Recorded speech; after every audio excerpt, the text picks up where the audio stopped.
지금으로부터 약 1년 전 정확히 3월 30일경에 저희 집에 경사가 났습니다.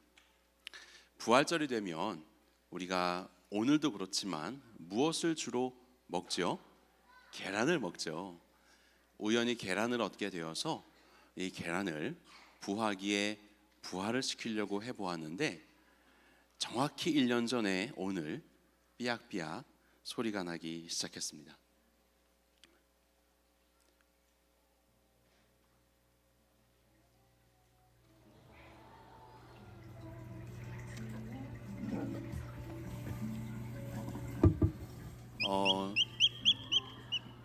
껍질을 깨고 태어났었던 이 병아리는 이름이 수리입니다. 수리.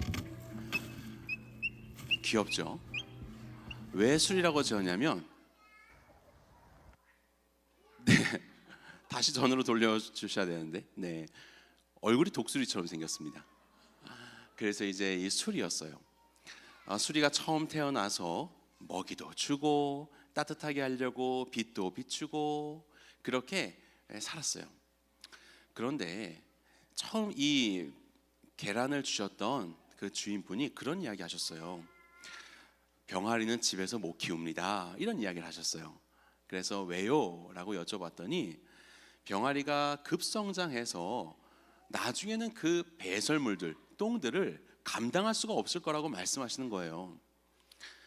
저희 집은 아파트에 있었기 때문에 밖에서 키울 수도 없고 그렇지만 우리 아이들이 너무 원해서 데려왔거든요. 그런데 정말로 이 수리가 무럭무럭 크기 시작했어요.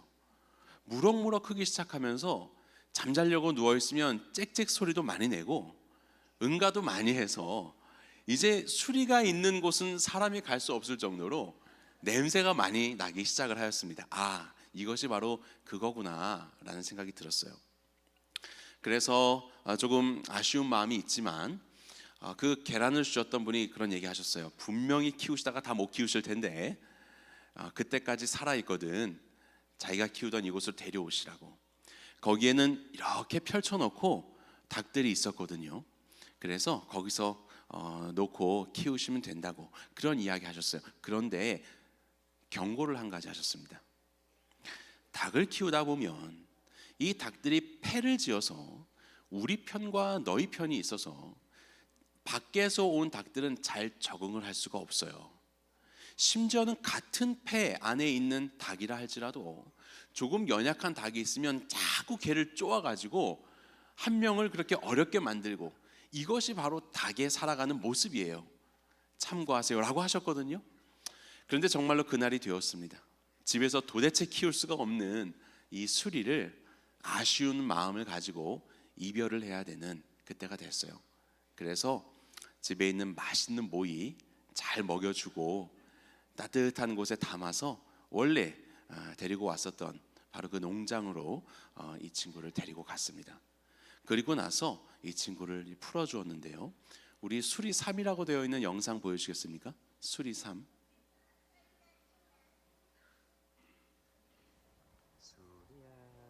요거 말고 수리 3.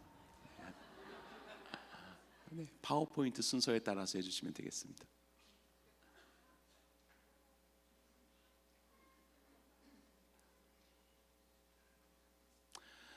이 수리를 놓아주었는데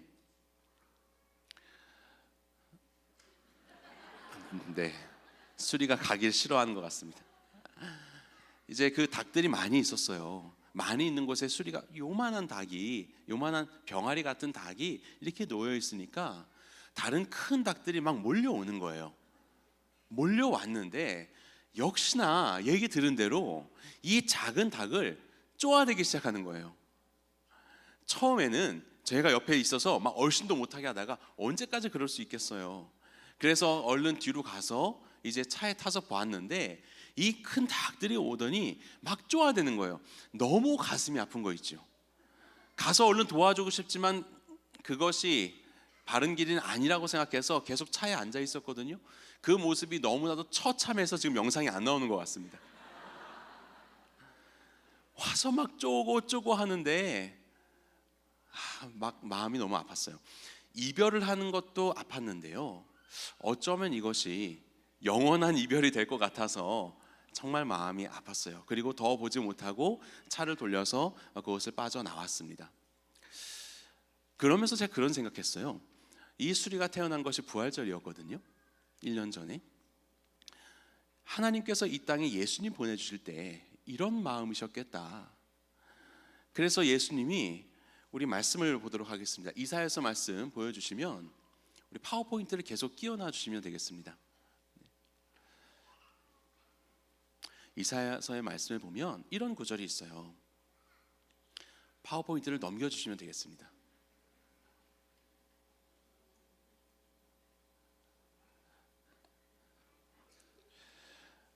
이사야서의 말씀을 보면 제가 읽어드리겠습니다. 이사야서 53장 7절입니다. 그가 곤욕을 당하여 괴로울 때에도 그의 입을 열지 아니하였으며 마치 도수장으로 끌려가는 어린 양과 털 깎는 자 앞에서 잠잠한 양같이 그의 입을 열지 아니하였도다. 예수님께서 이 땅에 오셨을 때 십자가에 달려 돌아가시는 그 모든 여정들을 보면요, 그 이전까지는 기적도 베푸시고 굉장히 큰 능력을 베풀어 주셨는데 이제 예루살렘에 들어가셔서는 사람들에게 잡히고 마치 도수장으로 끌려가는 양과 같이 잠잠하여서 아무것도 못하는 무력한 모습으로 그렇게 죽어가시는 거였어요. 제가 그 생각이, 그렇게 쪼임을 당하고 있는 이 수리를 보면서, 이름은 수리인데 이름은 독수리거든요. 그런데 그 모습이 너무나도 떠올라서 참 마음이 아팠습니다. 영원한 이별이 되겠구나. 이 죽음이라는 것이요, 이 영원한 이별이라는 것은 언제나 우리의 마음을 참 아프게 합니다. 역사적으로도 보면요, 많은 사람들이 이 죽음에 대해서 대항하기 위해서 얼마나 많은 노력을 기울였는지 몰라요. 이것은 미라예요. 고대 이집트 사람들은 사람이 죽으면 어떻게 될지 알 수가 없어서 마치 이 영혼이 요 안에, 이 집 안에 있어야 되는데 육신이 썩어버리면 영혼이 거할 집이 없어지니까 큰일 날 것 같아서 그들을 미라를 만들기 시작했어요. 썩지 않도록요. 그리고 그 미라를 칭칭 감고 관을 저렇게 만들었는데 영혼이 가끔 가다가 몸 밖으로 나갔다가 돌아올 때 자기 집을 못 찾을까 봐 죽은 사람의 얼굴을 이렇게 그림으로 그려놨어요. 자기 얼굴 잘 찾고 들어오라고. 그렇게 해서 죽음에 대해서 우리가 어찌할 수 없으니 죽은 세상에서 왔다 갔다 하면서 잘 사십시오라는 마음을 가지고 이렇게 미라를 만들었던 거예요. 시간이 흐릅니다. 도대체 이 양반이 여기서 잘 살고 있는지 아닌지 확인할 길이 없는 거예요. 이것이 바로 죽음이라는 것이었어요. 그 다음에 중국에서는 여러분들이 잘 알고 계실 한 왕이 있어요. 진시황이에요. 이 진시황은 중국을 통일하고 나서 스스로 황제라는 칭호를 부여했었던 사람이었어요. 이 사람은요, 정말로 막대한 재산이 있었던 사람이고 3,000명이나 되는 궁녀를 거느리는 아주 큰 힘을 가진 황제였어요. 그런데 그런 것을 가지고 있다고 해서 죽음의 문제를 해결할 수는 없었죠. 그래서 이 사람은 죽지 않을 수 있는 불로초라는 것을 구하기 위해서 자기의 신복이었던 서복이라는 신하를 이용해서 수천 명의 사람들을 대동하여 불로초를 찾으라고 온 세상 곳곳을 돌아다니라고 명령을 하였어요. 심지어 이 서복이 어디까지 왔냐? 우리 대한민국까지도 왔습니다. 여러분 제주도에 보시면 서복이 왔다가 불로초를 못 찾았고 서복이 다시 서쪽으로 돌아갔다라고 해서 서귀포라는 말이 있어요. 제주도의 서귀포. 이 서복이 왔다가 그냥 돌아갔다는 그 이야기거든요. 그렇게 진시황은 죽기를 싫어해서 이제 죽음을 좀 피해보자 라고 해서 불로초를 찾았지만 찾을 수가 없었어요. 그래서 그의 무덤 주변에는 8,000명이나 되는 사람 모양의 군사들을 만들어서 마지막에 자기가 죽은 이후에라도 좀 자기를 잘 보호해 주기를 원하는 마음으로 그렇게 무덤을 만들었죠. 그리고 더 재밌는 사람들이 있습니다. 이 사람들은요, 견유학파라는 사람들이에요. 소크라테스라는 철학자가 있었어요. 소크라테스 철학자의 제자 중에 하나인 안티스테네스라는 사람이 이 견유학파를 만들었습니다. 견유학파는 어떤 철학자들이냐면요, 여기 나오는 견자가 무슨 견자일까요? 개견자예요. 선비 유자예요. 개 같은 선비라는 뜻이에요. 선비긴 선비인데 개 같은 선비. 그래서 여기 한번 보세요. 마치 들깨들처럼 살아가는 거예요. 사람은 자유로워야 돼. 우리는 자유로워야 돼. 아무 데서나 들이누워서 자는 거예요. 아무거나 그냥 날 것으로 막 고기를 씹어 먹기도 하는 거예요. 그것이 진정으로 자유함이라고 생각했어요. 이 견유학파 중에서는 나중에 보면 스토아 학파라는 걸 만든 사람이 생기는데, 제논이라는 사람이 있거든요. 제논이라는 이 견유학파의 사람은 정말 더 웃긴 이야기를 했어요. 뭐냐면 가만히 보니까 다 죽어요. 이 죽음으로부터 우리가 자유로울 수가 없는 거예요. 진정한 견유학파는 자유로워야 하는데 어떻게 이 죽음을 이길 수 있을까? 피할 수 없으니 이겨야 할 텐데 어떻게 이길 수 있을까? 그래서 죽음이라는 것이 모든 사람들 앞에 있잖아요. 그 앞에서 이 죽음이 분명히 우리 앞에 있긴 한데 언제 다가올지는 아무도 모르는 거예요. 그래서 이 제논이 그랬어요. 죽음아, 너 내 앞에 있지? 언제 나에게 올지는 나는 몰라. 하지만 나는 너로부터 자유롭게 될 거야. 네가 오는 시간 나는 기다리지 않을 거야. 내가 먼저 너에게 갈 거야. 이렇게 스스로 죽음이 오는 시간을 기다리지 않고 스스로 극단적인 선택을 하면서 그것이 죽음을 이기는 방법이라고 이야기했어요. 정말로 그것이 죽음을 이기는 것입니까? 얼마나 어리석은 일이에요. 왜 이토록 사람들의 삶에서는 죽음이라는 것이 끊어지지 않고 우리의 삶에서 발생되고 우리는 그 안에서 두려움 가운데 살아가나요? 아무리 죽음을 무시한다고 하여도 우리는 죽음을 이길 수 없는 그런 존재들이에요. 왜 그런지 아세요? 우리 성경 말씀 볼까요? 고린도전서 띄워주시기 바랍니다. 그냥 파워포인트 계속 띄워주셔도 될 것 같습니다. 맨 나중에 멸망받을 원수는 사망이라 말씀하셨는데요, 죽음이라는 것은요 그냥 어떤 존재로 가만히 있는 개념이 아니라 죽음은 원수래요. 죽음은 우리의 대적이래요. 죽음은 어떤 힘이 있어서 우리의 삶을 올가매려고 하는 바로 그런 세력이라고 말씀하고 있습니다. 그래서요 제가 오늘 실험을 하나 준비했어요. 나라는, 여러분도 여기가 투명해서 잘 안 보이시죠? 자, 이게 맑은 물이 있습니다. 나라는 이 존재 안에 죽음이라는 것이 찾아오기 시작하였어요. 그래서 이 죽음은 우리의 삶을 올가매기 시작하는 거예요. 그것은 바로 죄 때문이에요. 죄.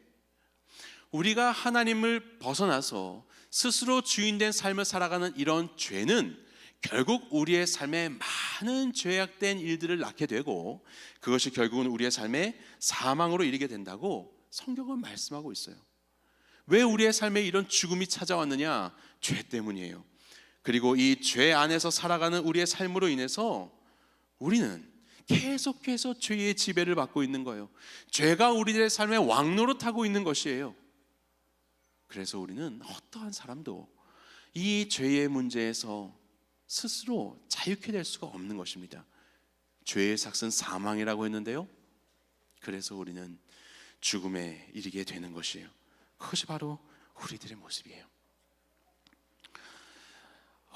지난 5월에 그렇게 우리 수리와 이별을 하고 가슴 아픈 삶을 살고 있다가 몇 개월이 흘렀어요. 한 11월쯤 가을이 되었어요. 그때까지 저는 거기 안 갔거든요. 마음이 너무 아플까봐, 생각날까봐. 그런데 어떤 우연한 기회가 있어서 다시 그곳에 가서 사장님을 만났어요. 그리고 제가 얘기했어요. 사장님, 사실은 제가 지난 5월에 저희가 키우던 병아리 수리를 여기 농장에 그냥 풀어놓았어요. 사장님께 말씀드리려고 풀어놓으려고 했는데 안 계셔서 어쩔 수 없이 그냥 풀어놓고 나왔다가 너무 마음이 아파서 다시는 안 와야지 하고 그냥 안 와서 지금까지 말씀도 못 드렸었어요. 과거에 그런 일들이 있었습니다. 사장님 말씀대로 이렇게 다시 돌려놓게 되었습니다. 그래도 감사했습니다. 이렇게 말씀을 드렸습니다. 그런데 그 사장님이 그러시는 거예요. 어쩐지 조그만 병아리 한 마리가 들어와가지고 요놈이 도대체 뭔가 하고 갔더니 사람을 피하지 않더라. 사람을 안 피하는 거 보니까 야생은 아니고 집에서 키우던 것 같은데 왜 얘가 여기 있지? 라고 생각이 들었대요. 그리고 나서 아이고 이거 고양이한테 잡아먹힐 수 있겠다, 아이고 얘 쪼임 당해서 죽을 수 있겠다 라고 생각을 했대요. 그런데 너무 신기한 건 뭔지 아십니까? 이 수리가 죽지 않고 계속해서 거기서 쪼임 당하면서 살다가 결국에서 거기서 점점 몸집이 커지면서 살고 있다는 거예요. 지금도 살고 있다는 거예요. 그런데 심지어는 그 농장의 닭 무리들의 왕이 됐대요. 거기를 다스리는 수탉이 됐대요. 제가 그 얘기를 듣고 깜짝 놀라서 얼른 밖으로 달려나갔어요. 수리사 영상 보여주시기 바랍니다.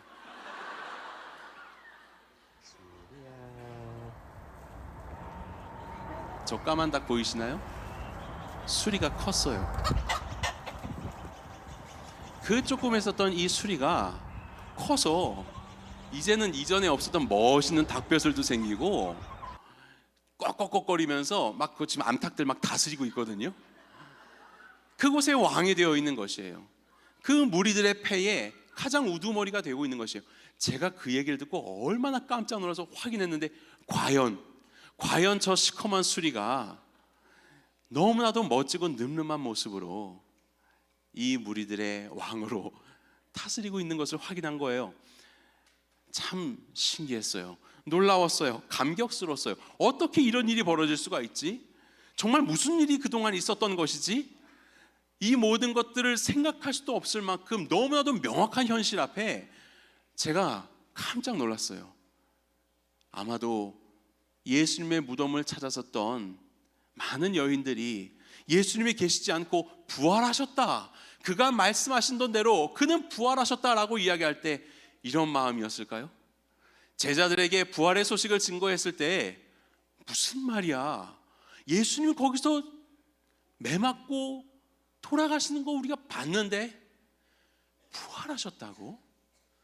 이것은 정말로 상상할 수도 없었던 일이었어요. 도마도 상상할 수 없었잖아요. 어떻게 예수님이 부활했다고 하느냐? 내 눈으로 똑똑히 보고 그의 못자국과 창자국을 확인하기까지 나는 믿을 수 없다라고 했는데 예수님이 그 앞에 나타나신 거예요. 이것은 어떻게 표현할 수 있을까요? 도대체 어떻게 예수님께서 부활하셨지? 이 놀라운 감격이요. 우리 로마서 말씀 보여주시기 바랍니다. 이는 그리스도께서, 한 목소리 읽어볼까요? 시작. 이는 그리스도께서 죽은 자 가운데서 살아나셨음에 다시 죽지 아니하시고 사망이 다시 그를 주장하지 못할 줄을 알미로라. 아멘. 죽은 자 가운데서 예수님께서 부활하셨고 다시는 사망으로부터 승리하신 그분을 사망이 해할 수 없는 영원히 살아가시는 생명의 주인이 되셨습니다. 이것이 바로 우리 예수님의 부활이에요. 사망을 이기셨다. 그러면서 이제 예수님은 사망을 이기신 생명의 왕이 되셨고 이제 그분을 믿는 우리들에게도 사망을 이기고 영원한 생명을 살아가는 예수님의 제자가 되게 하신 것이에요. 우리 고린도 전서 15장 54절 오늘 본문 말씀 한 목소리로 함께 읽겠습니다. 시작. 이 썩을 것이 썩지 아니함을 입고 이 죽을 것이 죽지 아니함을 입을 때에는 사망을 삼키고 이기리라고 기록된 말씀이 이루어지리라. 여기에 나오는 썩을 것이 썩지 않고 죽을 것이 죽지 않는 때는 언젠가 예수님께서 이 땅에 다시 오실 그 재림의 때에, 그때에 이 땅의 모든 성도들이 주님 앞에서 새로운 육신을 입게 된다는 그 미래에 대한 이야기를 하고 있습니다. 하지만 이것은 미래만의 이야기가 아니에요. 이것은 오늘 우리의 이야기가 되었습니다. 어떻게요? 예수님께서 사망을 이기시고 다시 사신 구주가 되셨기 때문에 그렇습니다.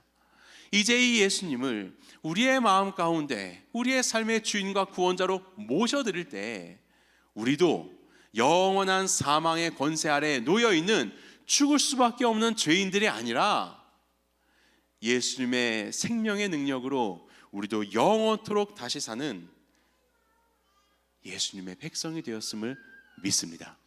이것이 바로 우리들에게 이루어진 놀라운 일인 것이에요.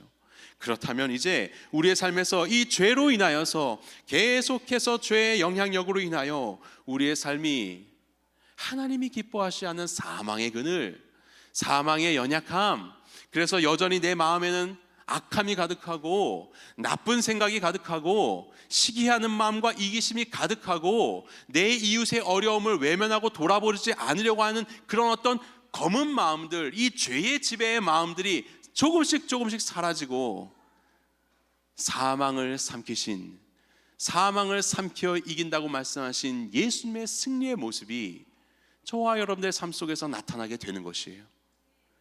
여러분, 생명이 사망에게 삼켜지는 것은 많이 봤는데 어떻게 사망을 생명이 삼킬 수가 있는가? 이 놀라운 일을 이루신 예수님의 역사가 우리의 삶 가운데 이루어지게 되는 거예요. 그래서 우리의 삶에 예수님이 주인이 되어주시면 우리를 지배했었던 이 모든 죄의 것들은 떠나가고 예수님이 우리의 주인이 되어주시는 것입니다. 우리 친구들, 죄로 가득한 우리의 마음과 삶에 예수님이 들어오시면 어떻게 될까요?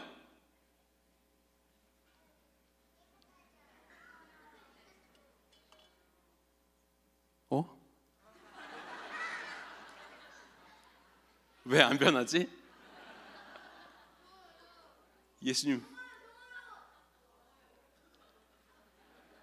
예수님이 우리 죄를 대신해서 죽으시고 영원한 생명을 주셨다라고 우리 마음속에 고백하고 그분을 나의 삶의 주인으로 영접했음에도 여전히 우리의 삶에는 죄의 그늘의 모습들이 많이 있습니다. 그것은 우리의 모습 아니에요? 예수님 영접했는데 나는 오늘도 거짓말을 할 때가 있고 나는 오늘도 친구의 것들을 빼앗을 때가 있고 나는 오늘도 나만 괜찮으면 이웃의 아픔은 괜찮은 그런 삶을 살아가고 있지 않아요? 혹시 그 모습이 제 모습이었습니다라고 생각하는 친구 있어요? 예수님 영접했지만 여전히 제 안에는 그런 하나님이 기뻐하시는 않는 모습들이 제 안에 여전히 있어요 라고 생각하는 친구 한번 손 들어 보시겠어요? 네, 우리 빨간 옷 입은 친구 잠깐 앞으로 나와주세요. 괜찮아, 나와봐. 지금 머리 긁는 친구 그래요 지금? 네, 좋아요. 앞으로 나와보세요.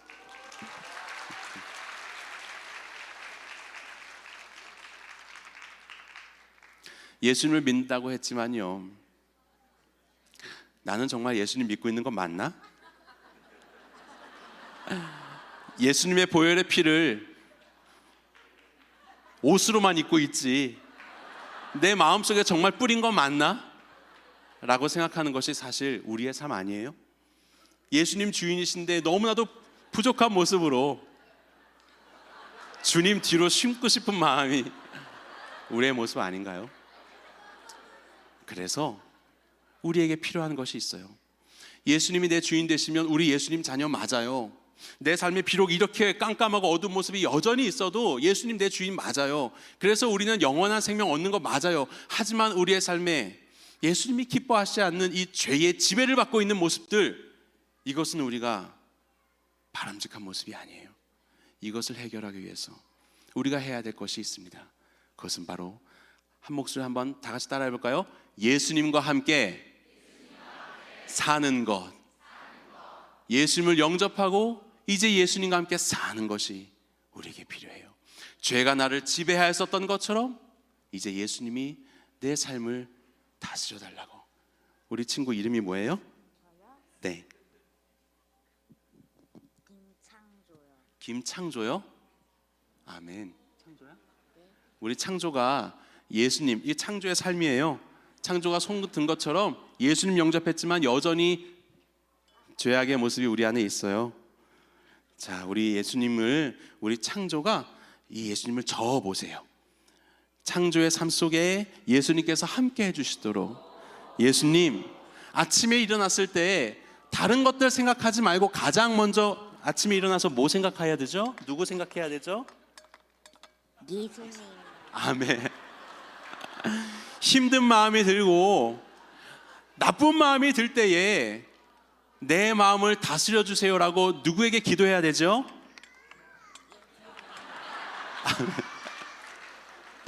그래서 우리 창조가 예수님을 마음의 주인으로 섬기고 그의 삶의 많은 일들 속에서 예수님 일해 주세요, 예수님 함께 해주세요, 내가 예수님의 말씀을 묵상하고 기도합니다라고 살아갈 때 예수님은 우리의 창조의 삶 가운데 역사하셔서 그의 삶 속에 있는 모든 죄악된 그늘을 제거해 주시고 주님이 함께 하시는 생명의 삶으로 변화시켜 주실 줄 믿습니다. 우리 창조 그렇게 살게 해달라고 함께 격려하며 박수하겠습니다.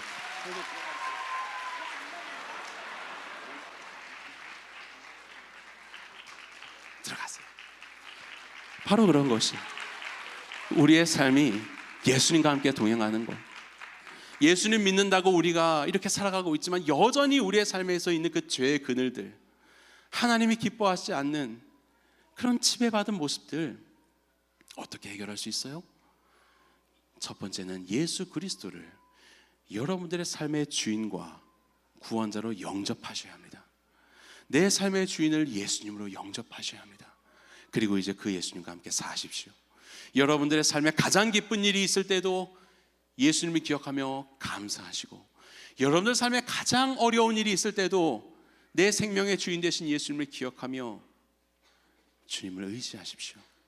예수님은 모든 사망을 삼키시고 생명으로 승리를 이루신 분이신데, 그분을 내 마음속에 영접한 우리도 우리의 삶에 수많이 관찰되는 사망의 일들 속에서 내 주인 되신 예수님을 찾고 그분의 다스림을 받으십시오. 그런 우리의 삶이 될 때 주께서 기뻐하시는 사망의 모든 어두움들이 조금씩 사라지고 주님을 주인으로 모신 자의 아름다운 삶들이 저와 여러분들의 삶 속에서 열매로 맺혀서 예수님 안에 거하는 자마다 많은 열매를 맺음으로 이 어두운 세상을 밝히 비춘 데에 쓰임받는 주님의 자녀가 될 줄 믿습니다. 우리 예수님은 부활하셨습니다. 사망을 삼키신 생명이 되셨습니다. 예수님을 영접한 우리 모두가 예수님을 마음에 모시고 예수님과 함께 살아감으로 우리의 삶에, 그리고 이 사회에 깃들어 있는 많은 어두운 것들을 몰아내며 주님이 기뻐하시는 빛의 열매를 맺는 주의 백성들의 삶이 되기를 예수 그리스도의 이름으로 간절히 축원합니다.